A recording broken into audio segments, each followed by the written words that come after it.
The story opens up as spinal surgeon Jack Shepard wakes, disoriented, flat on his back in a dense bamboo grove. After a while, he runs haphazardly through the grove, passing a white tennis shoe hanging from a tree. He emerges at a pristine beach but finds to his left the wreckage of the flight that he was on, the Oceanic Flight 815. He stumbles toward the smoking crash site where survivors move about in disarray. Charlie Pace, an ex-bassist and songwriter, stands dazed, dangerously close to a still-running jet engine. Jin Soo Kwon, a Korean gang member, oblivious to his fellow passengers, cries out in Korean for his wife. Meanwhile, former construction worker Michael Dawson shouts for his son, Walt, as he runs through the wreckage. Nearby, a beautiful young woman, Shannon Rutherford, stands screaming hysterically beneath the plane's precariously teetering wing. With the help of another survivor, John Locke, and 2 other men, Jack pulls a passenger with a crushed leg from underneath one of the plane's detached landing wheels and ties a tourniquet above the injury. Jack sees an 8-month pregnant woman named Claire Littleton crying for help and orders Locke to keep others away from the engine.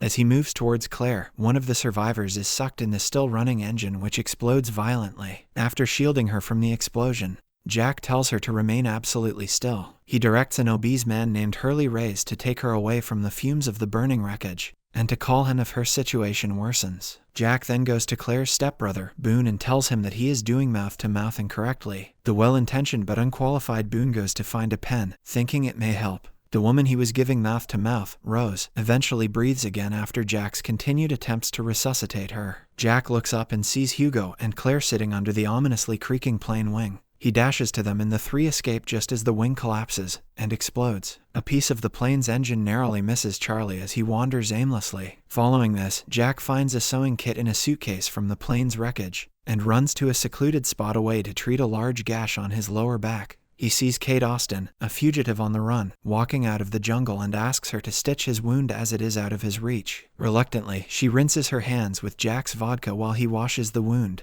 He also cons a terrified Kate with the story of his first solo surgical procedure. That evening, one of the survivors, Sawyer, smokes a cigarette grimly as he surveys the wreckage while Claire stands looking to sea and Locke sits on the beach. Hurley salvages some meals from the plane's galley. On the other hand, Sayid enlists Charlie to keep the fire he has built alight and big, otherwise, no one will see it. Meanwhile, Rose tearfully kisses her wedding ring. That night, Sayid says that he would have expected them to have been rescued by now. On the other hand, Shannon petulantly refuses a chocolate Apollo bar offered to her by Boone, while she paints her toenails, saying she will eat on the rescue boat. After a while, Hurley distributes the meals he found earlier, giving 2 to Claire. While Michael cares for his son, Jin tells his wife's son that she must stay with him at all times and not care about the other survivors. Elsewhere, Jack tends to an unconscious Edward Mars, who is badly injured by shrapnel embedded in his abdomen. Kate asks Jack if he believes the man will live, and tells him that she was sitting next to the man during the flight. They discuss the crash and where the missing cockpit and tail might be. Jack thinks there might be a transceiver in the cockpit they could use to send a signal. Beyond the light of their fire, the peacefulness is interrupted by loud and terrifying mechanical-sounding noises from the jungle, accompanied by the crashing of trees. The survivors gather together fearfully and look toward the noises. The next day, as some of the survivors discuss the strange jungle noises of the night before, Kate and Jack prepare to search for the cockpit and its transceiver. Kate takes walking shoes from a dead body and looks up to see Locke watching her. He smiles, revealing an orange peel obscuring his teeth. Following this, Jack leaves Boone in charge of the wounded, including Edward Mars. Charlie pushes himself into the search group, and they set off to follow Kate's descriptions of the location of smoke she saw the previous day. Kate tells Charlie he looks familiar. He reveals that he is the bassist in the band Drive Shaft. Unbeknownst to them, Vincent watches the trio from the bushes. As evening approaches, a tropical rainstorm drenches the survivors. Only Locke remains uncovered as he welcomes the rain with open arms. Unfortunately, the terrifying noises and movement in the jungle are observed again by Claire and Rose. Elsewhere, the trio find the nose section of the plane, which is suspended at a steep angle in trees. Led by Jack, they climb into the nose and scale the slanted floor, where Jack pries open the cockpit door and a body falls through the door. Inside, they find the pilot of Oceanic Flight 815, unconscious and still in his seat. He suddenly awakens and coughs. The pilot then tells Jack and Kate that the plane had lost radio contact before the crash and changed course towards Fiji. In his guess, they were 1,000 miles off course, and the rescue team are looking for them in the wrong place. Shortly afterwards, he locates the plane's transceiver but can't get it to work. Meanwhile, Jack and Kate notice that Charlie is missing. As Kate calls for him, He guiltily emerges from the bathroom. Suddenly, loud noises and the mechanical thrashing heard by the survivors on the beach fill the air. The pilot attempts to investigate by cautiously peering out of a broken cockpit window. To the horror of the search party, the pilot is seized by something unseen and pulled through the window. A large splatter of blood splashes on the cockpit window as he disappears. Jack grabs the transceiver as he and Kate exit the cockpit in terror. As the three run from the monster, Charlie trips. Jack runs back to him to free his leg and becomes separated from the group. Kate continues running but stops and draws herself under the trailing roots of a banyan tree. She calms herself by counting to 5, a method that she and Jack had discussed while stitching the latter's wound. Few minutes later, Charlie runs into Kate and the two begin searching for Jack. Kate finds the pilot's badge in the mud beneath a tree, and she and Charlie look up and spot his bloodied body suspended in the treetops. Fortunately, Jack steps out of hiding, saying that he dodged the monster. Looking up, Charlie wonders what could have possibly done that to the pilot. In a flashback to before the crash, Charlie sits in his seat on Oceanic Flight 815. Grimacing, sweating, and impatiently tapping his ring on his armrest. Cindy Chandler, a flight attendant, approaches him warily, asking him if he is okay. Trying to act calm, he politely tells her he's fine, but becomes brusque when she presses him. She goes to the back of the plane and whispers to the other attendants about his behavior. Charlie becomes paranoid, glancing back repeatedly, until he sees several flight attendants walking towards him. He flees his seat and rushes to the restroom,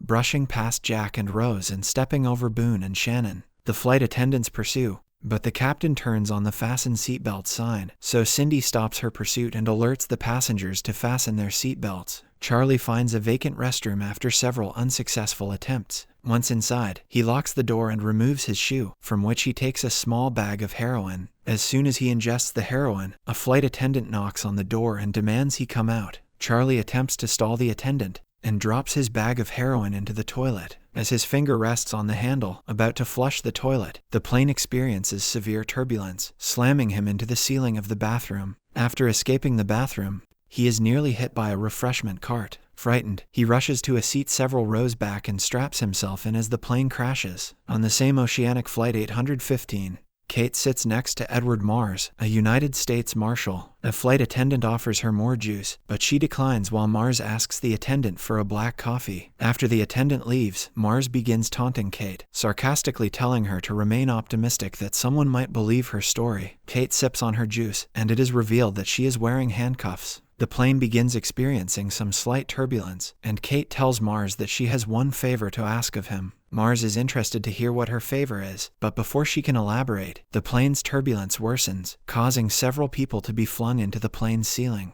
Luggage falls and strikes Mars in the head, and he begins bleeding profusely and falls unconscious. Oxygen masks fall, and Kate attempts to grab hers, but she cannot reach it because of her handcuffs. She then reaches into Mars' pocket for the key to her handcuffs. She unlocks the handcuffs, straps a mask on herself, and after some deliberation straps a mask on Mars as well. She then sits back in panic as the plane's tail is ripped from the rest of the plane. In the present day, after the journey to the cockpit, Jack, Kate, and Charlie trek back across the island to the beach. Jack tries the transceiver while Charlie pesters him about whether it works. Kate then asks Charlie what he was doing in the restroom of the plane while she and Jack found the pilot. A visibly red Charlie replies that he was puking from the sight of the corpses. He further adds that he is a coward, something that Kate reassures him he is not. However, Charlie's dark expression indicates that he believes otherwise. At the seashore, Walt, holding Vincent's leash, calls for his dog quietly. He notices something on the ground and reaches down to pick it up. It is a pair of handcuffs. His stepfather Michael suddenly appears, berating Walt for wandering from the beach, though Walt thought that the small grove was close enough to the beach. But Michael asserts his authority over Walt before noticing the pair of handcuffs. Walt tells the anxious Michael that he found the handcuffs on the ground nearby. Michael, visibly nervous, leads his stepson back to the beach while glancing around fearfully. A short while later, Sayid and Sawyer are brawling on the beach. Jack, arriving back from the jungle, rushes to separate the two, as does Michael. Sawyer, who had been informed by Michael about the handcuffs, immediately suspected that Sayid, a Middle Easterner, was responsible for crashing the plane. Sawyer mentions that the guy sitting next to Sayid did not survive the crash, and also that Sayid was pulled out of line shortly before the plane was boarded.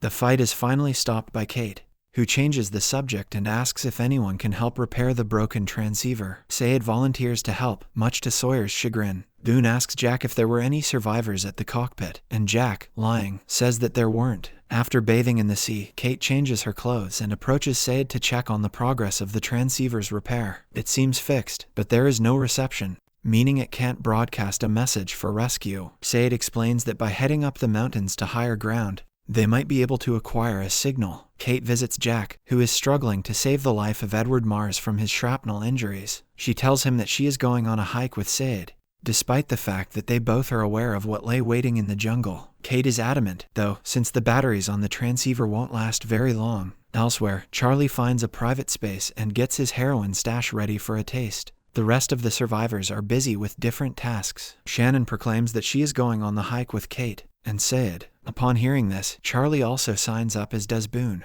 Grudgingly, further away, Sawyer reads a letter that's been tucked away in his pocket that seems to trouble him for a moment. He notices Kate and the team heading out in the distance, and joins them on their difficult trek up the mountain. Later, Kate's team argues about the right time to check the radio, and risk completely wasting the battery. However, a roaring in the distance interrupts them. Kate realizes that it might be the same thing that killed the pilot. As the creature approaches, everyone runs, but Sawyer stands firm. In the last few moments, he pulls out a gun and fires almost a full clip of bullets. When the group returns, they discover that Sawyer has killed a polar bear. A suspicious Kate questions where Sawyer got the gun, and he reveals that a U.S. Marshal was on the plane, and he took the Marshal's badge as well as his gun. Sayid then suggests that Sawyer was the prisoner all along. Kate manages to take the gun while Sawyer's back is turned. She asks how to use it, causing Sawyer to grin, but Sayid instructs her on how to disassemble it. She then gives one part to each man, though Sawyer whispers to her that he knows her type as she passes him the ammunition. On the beach, Hurley helps Jack tend to Mars, having found antibiotics from the plane. As Jack removes some shrapnel, Hurley faints at the sight of the blood. Then, as Jack stitches the wound, the pain causes Mars to regain consciousness. He grabs Jack's shirt, angrily asking, "Where is she?" As Kate and the group head out, Sayid tries the radio and hears a conflicting transmission, meaning that there is another signal already broadcasting from nearby. He manages to tap into a French transmission, and Shannon, the only French speaker in the group, attempts to translate. She hears a distress message from a woman saying, "It killed them all." Sayid also calculates, from the counter on the message loop, that the message has been playing for approximately 16 years. The group realizes that if the message is still playing, the call for help was probably never answered. In a flashback scene, Kate is awakened by a farmer who has discovered her sleeping in his sheep pen. She tells him that her name is Annie, and that she is a recent Canadian college graduate visiting Australia to see the world. The farmer, Ray Mullen, offers to let her stay for a while and do some work around the farm for which he will pay her, and Kate accepts. Almost 3 months later, Kate is still earning her wages working at the farm. One night, she states she was planning to give him a letter to say goodbye because she was bad at it. Ray asks her to stay one more night, and in the morning he will give her a ride to the train station. The next morning, Kate and Ray ride silently to the train station in Ray's beat-up truck. Ray asks if she's hungry as he nervously looks in the rearview mirror at the black SUV behind him. Kate notices this and asks him what's going on. He reveals that he had known she was a fugitive for a few days since he saw her mugshot in the post office. He expresses his sincere apology for turning her in and claims it was a hard decision, but he needs the reward of $23,000 to pay his mortgage. Shortly after, the black SUV pulls up beside them, the window rolls down, and behind the wheel is Edward Mars, the marshal. Back in the present day, in a makeshift medical tent, Jack is tending to the critically wounded marshal, who mutters the same thing over and over through his pain. "Don't trust her. She's dangerous." When Jack asks him who she is, the marshal tells him to look in his jacket pocket. Reaching into his pocket, Jack pulls out a mugshot of Kate. The signal party of Sayid, Kate, Sawyer, Boone, Shannon, and Charlie are working their way back down the mountain. It's getting dark and some of the group wants to make camp for the night. Sawyer wants to continue through the jungle at night,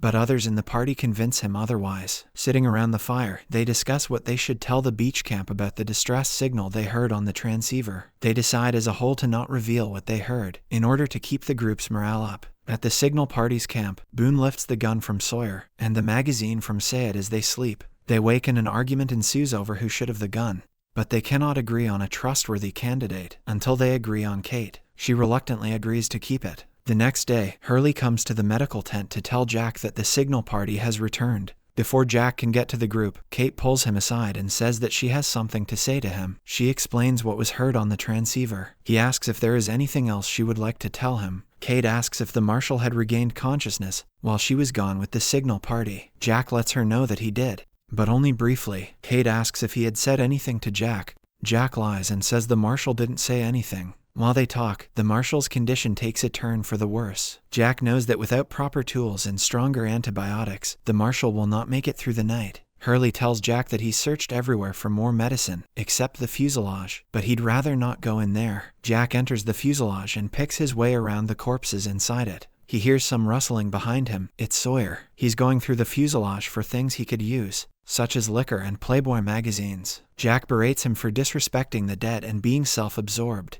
And Sawyer replies that they're no longer in civilization, they're in the wild. As Kate leans over the marshal's body, he regains consciousness and grabs her by the throat. Fortunately, Jack returns and pushes the marshal back to the ground. While Kate gasps for air, the marshal goes into shock. Seeing this, Jack gives him water as Kate denies provoking him in any way. She wants him to euthanize the marshal, but Jack refuses, saying that he saw her mugshot and he is not a murderer. Later, while Jack tries to treat the marshal in the tent, he tells Jack not to trust Kate, saying that she'll do anything to get away, and tells Jack he wants to talk to Kate alone. Jack responds by asking what Kate did, but the marshal refuses to tell him. When Kate enters the tent, the marshal asks Kate what the favor she asked him for on the plane was. Kate tells him she wants to make sure Ray gets his $23,000. The marshal laughs and tells Kate that she is one of a kind. He then asks if he is going to die. When Kate nods, he asks Kate to end his life and put an end to his suffering, a request which she accepts. The next day, Jack is sitting silently, staring at the surf alone as Kate sits down next to him. She wants to tell him how she became a fugitive, but Jack says that he doesn't want to know. Now that they're on this island, far away from home, he believes that everyone should be allowed to start over. In a flashback from an airport in Australia, Locke is prepared for his walkabout. However, the guide refuses to allow Locke admittance because Locke is actually paralyzed below his waist and had neglected to mention. Locke states that he can do this, but the guide bluntly says, "No, you can't." Before leaving, as the bus departs for the walkabout, Locke shouts at the window to never tell him what he can't do. In the aftermath of the Oceanic Flight 815 crash, Locke wakes up on the beach, surrounded by screams. However, his attention is soon drawn to his feet as his toes wiggle. He realizes he is no longer paralyzed. Getting to his feet, he is called on for help by Jack to free another survivor. Back in the present, at night on the beach, rustling and roars are heard emanating from the fuselage. Jack moves to investigate with the rest of the group, but the creatures inside begin to move towards them, and the group runs for their lives. With the whole camp flustered, Locke steps forward to provide an explanation. The creatures are in fact wild boars. Still a little shaken, some of the survivors discuss the situation in the fuselage. The remains of the dead are rotting in the sun, not to mention attracting wildlife. Jack puts forward the harsh truth that the bodies should be burned, much to the dismay of Sayid, who points out that this act would show no regard to the individual's wishes or beliefs about death. Jack, however, is undeterred. He states that the fuselage itself will be burnt at sundown the next day, which will also provide a strong signal fire that night for possible rescue. In the morning, Kate finds Sayid, who is working on trying to make antennas to triangulate the distress signal that they heard previously. Meanwhile, the group realizes that they have exhausted all of the food from the plane and face the prospect of starvation. Locke stands up, suggesting that they hunt the boars that attacked them. With the help of 2 others, he plans to kill the piglets, which would provide food and allow the mother to continue living to possibly breed more in future. As Jack and the rest of the group agree, Locke reveals the case he checked in when boarding the plane, which is full of hunting knives. Kate prepares to join the hunting mission, and Jack asks her why she is always so willing to sign up for outings into the jungle. She reveals that Sayid had given her an antenna to try to isolate the distress signal, which she is going to use when further inland. Michael is also gearing up for the trek and asks Sun to watch Walt. Despite not speaking English, she understands quickly what Michael is asking and agrees to look after him. Walt objects to not being included, but Michael tells him that this is an opportunity to get to know Locke better. Elsewhere, Boone speaks to Shannon about Rose, a woman who lost her husband in the crash. She sits staring out at the water all day, and Boone is worried that she is suffering from some kind of shock. Shannon shows little interest, however, and the two argue about her not caring about others, despite the fact that she is relying on them for food. Shannon says that she can look after herself, and Boone smirks at the idea that she could catch fish for herself. Soon after, Shannon finds Charlie in the jungle and uses her charm to make him try to catch a fish for her. Meanwhile, Boone asks Jack to speak to Rose, on account of him being the man who saved her life after the crash. He reluctantly obliges, but Rose gives him no reply as he tries to chat with her. In the jungle, Locke tracks the boar's movements while Michael explains to Kate that Walt lived with his mother until her death 2 weeks ago. He and Walt had very little contact prior. They suddenly happen upon one of the boars, but when Michael speaks loudly as Kate and Locke silently approach, the mother boar charges at them in fear. This leaves Michael injured, and Locke also winded. While Kate tends to Michael, Locke says that he will find the boar alone, and states, "Don't tell me what I can't do," when Kate doubts him. Charlie and Hurley try to catch fish with a stick to little avail, as the tides throw them back. Meanwhile, Claire finds Sayid, giving him a letter she found with his name on it. Inside are photos of a young woman. Up the shore, Rose finally begins talking to Jack, and he reveals amongst other things that he only became a doctor as a result of medicine being the family business. As Kate and Michael head back, she climbs up a tree to attach the antenna. However, before she can finish, she hears the sounds of the monster, causing her to drop and break the equipment. The monster heads straight for Locke, who stares straight at it. On the other hand, Sawyer offers Claire some diaries and documents he found previously, and Michael arrives back at camp with Kate. Charlie also arrives back from his own hunt, giving Shannon a fish he eventually managed to kill. Boone and Shannon argue once more about her using people to get her own way, and Charlie realizes that she used him. Elsewhere, Jack and Rose move from their spot back to the camp to prepare for the memorial. He comments that she could say something about her husband, but he is shocked to hear Rose claim that she believes those in the tail section survived. Suddenly, Jack sees a man in a suit standing by the trees, and is shocked into silence. On second glance, however, the figure is gone, and a confused Jack follows Rose back to camp. Kate returns the broken antenna to Sayid, with the resolve that they will try again until they succeed. Jack arrives, and Kate reveals that Locke was right in the monster's path, and probably did not make it. However, Jack once again sees the man in a suit and runs into the jungle, with Kate at his heels. Instead of the figure, however, they find Locke, who brings with him a dead boar. In the final scene, at sundown, Claire reads off the names of the dead, giving brief bits of trivial information she managed to glean from the documents in the wreckage. The only survivor not attending is Jack, who sits away from the service looking out at the sea. Michael appreciates Locke for hunting the boar, and then asks Locke about the monster, but Locke says that he did not see anything. Subscribe for more videos like this, turn on the notification, and leave 1,000 likes or 100 comments if you'd like us to continue part 2. Thank you.